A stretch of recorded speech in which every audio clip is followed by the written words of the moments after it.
Hello, everyone. Welcome to I Love This Song, the first episode being posted on the Spuck music show. I'm Spuck, and this channel is just for me to share music that I love with people who I think will appreciate it, so the artists who deserve to be heard get more listens. I hope you enjoy. The inaugural pick for this episode is A Bride for the Ferryman by Warlord Colossus. A single that dropped in February of 2025 and already racked up over 1 million plays on Spotify. At least 100 of those are mine, if not more. My first impression of the track is that it took its sweet time to really spool up and get going through the intro. The intro is admittedly kind of long, but once it kicks in, it is relentless. Like a minigun spinning up to full speed before shredding whatever's on the other end of it. The backbone of this song is an eerie, ghost-like vocal sample that is persistent throughout the entire track. It gives you this haunted, ancient type feeling. And then Warlord comes in with his raw delivery on top of it. The contrast is really killer. At just 1 minute and 48 seconds, this song is short and sharp. Perfect for those quick adrenaline hits.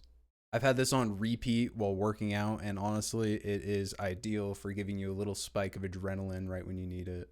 The song is quick, it's powerful, and it leaves you wanting to hit replay immediately. Now let's get into the lyrics a little bit. Warlord has built his entire brand around this brutal medieval fantasy aesthetic, and this track is soaked in it. My favorite bar is featured in the bridge.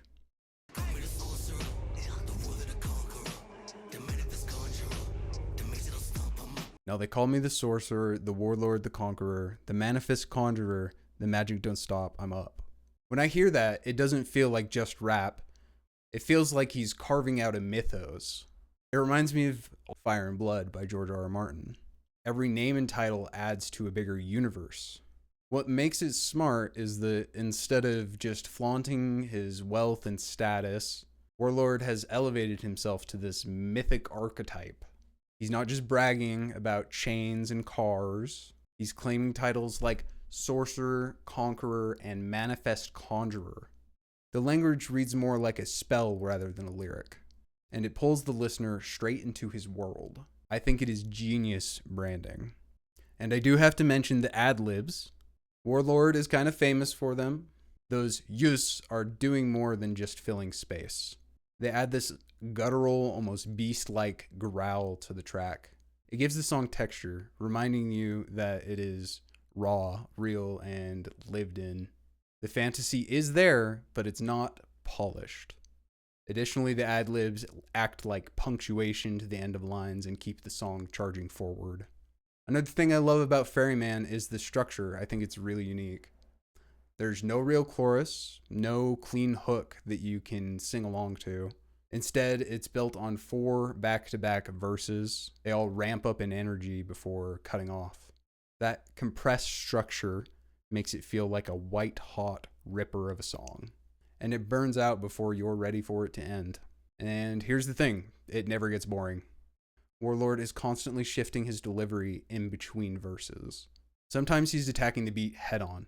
Other times he leans back into a slower, heavier cadence.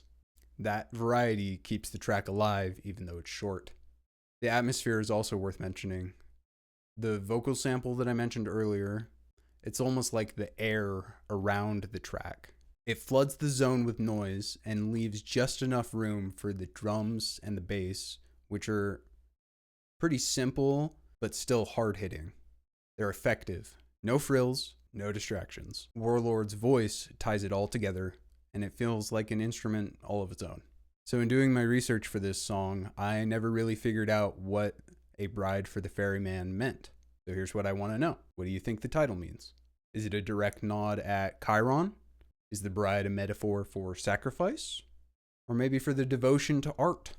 I've got my own theories, but I would love to hear what you have to say down in the comments. If you're into this brutal, fantasy-inspired rap, stick around because I'm going to be talking more about Warlord Colossus. I would like to do a deeper dive into him in the future in a longer format video. I'm interested in exploring this whole mythological world that he's building up in his music.